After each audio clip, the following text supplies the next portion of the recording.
किसको घोषित किया गया? खाटू श्याम जी का मंदिर जो महाभारत में एक चरित्र थे बर्बरी उनको समर्पित है, ठीक है? बाबा श्याम के लिए। तो खाटू श्याम टेम्पल कहाँ पर? राजस्थान में। ये इंपॉर्टेंट है। ये चर्चित मंदिर है भारत के।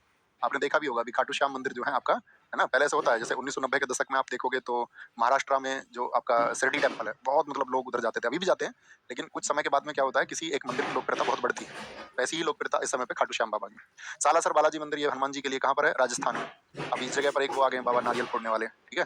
बाबा कैप्चर कर लेते हैं हर जगह को। बाबा एकदम से टाइल्स उखाड़ना चाह रहे थे, टाइल्स तो उखड़ी नहीं बाबा पे, तो जो दीवार टूटी हुई है वही गिरा दी, और फिर आपका नारियल में तह घुसे और तह घुसे, और अब हम ही हैं सब कुछ।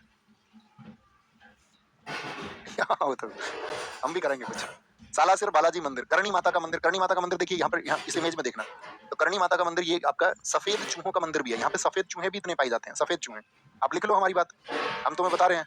मतलब एक समय पे बहुत बड़ा चरित्र कोई बन जाता है हिंदुस्तान में। देखिए आप समझो, बिहार का आप लिटरेसी रेट उठाओ, यूपी का आप लिटरेसी रेट उठाओ, उसमें आप विशेष गौर करना यूपी और बिहार में महिलाओं की साक्षरता का प्रतिशत कितना है। तो अब वो विज्ञान और वैज्ञानिक तर्क को नहीं समझ सकते हैं, तो उनके लिए बहुत आसान हो जाता है इन स्टेट्स में आपका जगह बनाना, पॉपुलेशन भी काफी है। आप लिख के ले लो भैया, नारियल वाले बाबा अगले साल पूरा हिंदुस्तान देख रहा होगा, पूरा हिंदुस्तान। बाबा के पक्ष में ना जाने कितने लोग खड़े हो जाएंगे, और ये लोग अपना पक्ष बदलते रहते हैं। ये कभी राम रहीम के पक्ष में भी थे, ये कभी आसाराम के पक्ष में भी थे। यही लोग फिर किसी के पक्ष में हो जाते हैं, ये फिर किसी के पक्ष में हो जाते हैं, और समय के साथ में अपना पक्ष बदलते रहते हैं। ये लगा लेते हैं सबके राम रहीम, बाबा राम रहीम के फोटो भी सबके मोबाइल पे पीछे स्क्रीन पे होते थे। वो जो बाबा नहीं है, क्या नाम है उनका, जिनके नाम पे फिल्म आई, शुभम भाई, अरे जिन्होंने मूवी बनवाई थी अपनी अनिप्रीत वाले बाबा, राम राम रहीम नाम ही है। अच्छा, तो आसाराम बापू तो वो थोड़े बूढ़े आदमी हो गए, उनको तो मोदी जी भी पहले आशीर्वाद मांगते थे रैलियों में जाकर के। वो ये ना आसाराम बापू सफेद कपड़े वाले, भाई होता ही है, वो गलती जनमानस की नहीं है। वो चुन लेते हैं किसी एक को, घर में फोटो लगा लेते हैं। हमारी दादी थी, हमारी खुद की दादी थी, यही कल को तुम मुझे सिकंदराबाद लेके चलेगा। मैंने कहा ठीक है। अपने दादी बैठा ली साइकिल पे और बोली यहाँ से मुझे लेनी है पार्ले जी के बिस्कुट की पैकेट की एक पेटी। तो मैंने ये सोचा, मैंने कहा हमारे तो मजे रहेंगे, शायद रोज बिस्कुट मिलेंगे हमें। लेकिन अगले दिन दादी ने बोला अब चलना गाँव चीती, हमारे गाँव के बराबर में गाँव है, और वो पेटी धर ली दादी ने। तो ऐसा समझो दिल टूट गया वो हमारा।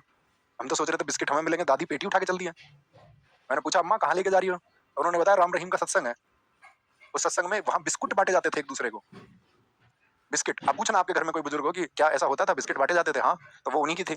और हमने देखा हमारे गांव के कम से कम 40-50 आदमी वहाँ मौजूद है, औरतें ज्यादा हैं, और खूब प्रचलित थे उस समय पर, जब हम छोटे से थे, बहुत छोटे से। जब इस समय वाले जो बाबा ना वो नहीं थे, जब वो पुराने वाले बाबा, जब उनका वर्चस्व था। तो ज्यादातर तो आप सब लोग समझदार हैं, आप जानते ही हैं। अच्छे लोग भी हैं, अच्छे संत लोग भी हैं, लेकिन अच्छे संत लोग उस तरह का कुछ आडंबर करते नहीं है। उनका काम होता है साधारण लोगों को दिशा दिखाना, उनके लिए उनका मार्ग प्रदर्शित करना, और भारत में मतलब कि विज्ञान के लिए जो ज्ञानार्जन की भावना है उसको प्रेषित करना। सब लोग विज्ञान की तरफ जाए। आर्टिकल 51 आप जानते हैं, एच 8वां मौलिक कर्तव्य। आए वापस से साला सोच लो कि सिर्फ भैया सनातन में ही ऐसा नहीं, हर एक धर्म में ऐसे लोग, हर एक धर्म में।